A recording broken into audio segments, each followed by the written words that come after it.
সকলকে জাতীয় নাগরিক পার্টি এনসিপির পক্ষ থেকে সশ্রদ্ধ সালাম। আসসালামু আলাইকুম ওয়া রাহমাতুল্লাহ। সংগ্রামী সহযোদ্ধারা, অভ্যুত্থানের 1 জুলাই পেরিয়ে আমরা আরেক জুলাই এসে উপস্থিত হয়েছি, কিন্তু বাংলাদেশ থেকে মুজিববাদীদের ষড়যন্ত্র এখনো শেষ হয়নি। গোপালগঞ্জে এখনো মুজিববাদীদের আস্তানা ঘিরে রয়েছে। মুজিববাদীরা এখনো বাংলাদেশের বিভিন্ন জায়গায় সক্রিয় রয়েছে। এই মুজিববাদ একটি আদর্শ। শুধু আইনি ভাবে এই মুজিববাদের মোকাবেলা করা যাবে না। আমাদেরকে অর্থনৈতিক ভাবে, রাজনৈতিক ভাবে, সাংস্কৃতিক ভাবে এই মুজিববাদের কোমর ভেঙে দিতে হবে। আমাদের মধ্যে রাজনৈতিক মতপার্থক্য থাকতে পারে, কিন্তু এই মুজিববাদের প্রশ্নে, এই স্বৈরাচারের প্রশ্নে অভ্যুত্থানের সকল শক্তিকে ঐক্যবদ্ধ থাকতে হবে। সংগ্রামী সহযোদ্ধারা, এই বাংলাদেশে আবারও নতুন করে মুজিববাদী ভারতপন্থী শক্তিগুলো এখন সক্রিয় হচ্ছে। আমাদের মধ্যে মতপার্থক্য থাকতে পারে, কিন্তু এই বাংলাদেশে বাংলাদেশপন্থী ব্যতীত কোন দেশপন্থী, কোন বাদপন্থী, কোন শক্তির আর জায়গা হবে না। সংগ্রামী সহযোদ্ধারা, এই বাংলাদেশে আর ভারতীয় আধিপত্যবাদের জায়গা হতে দেওয়া যাবে না। অন্য যে কোন দেশের নামের কোন আধিপত্যবাদের জায়গা এই বাংলাদেশে হতে দেওয়া যাবে না। সংগ্রামী সহযোদ্ধারা, হাজারের অধিক ছাত্র জনতা জীবন দিয়েছে। আমার হাজার হাজার সহযোদ্ধা আজকে আমার সামনে রয়েছে। আমাদের একটা আকাঙ্ক্ষা ছিল, গত জুলাইয়ে ওই আগস্টের 5 তারিখে আমাদের যে স্বপ্ন ছিল, আরেক আগস্ট আসতে চলেছে, আমাদের সেই স্বপ্নগুলো পূরণ হয়নি।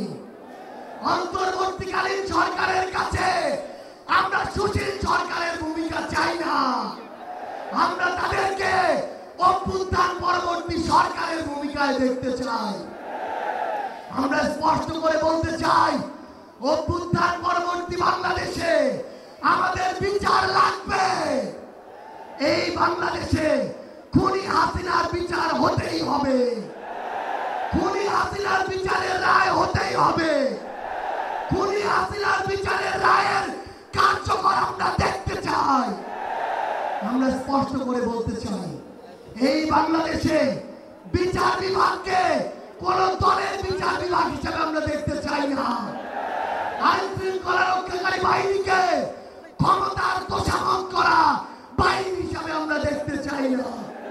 আমরা স্পষ্ট করে আপনাদেরকে বলি, 72-এর মুজিববাদী সংবিধানকে এক পাশে রেখে কোনদিন এই বাংলাদেশপন্থী বাংলাদেশ সম্ভব নয়। আমাদের নতুন সংবিধান লাগবে, আমাদের গণপরিষদ নির্বাচন লাগবে, আমাদের নারীদের অধিকার আমাদের নিশ্চিত করতে হবে, আমাদের সংখ্যালঘু ভাই বোনদের অধিকার আমাদের নিশ্চিত করতে হবে।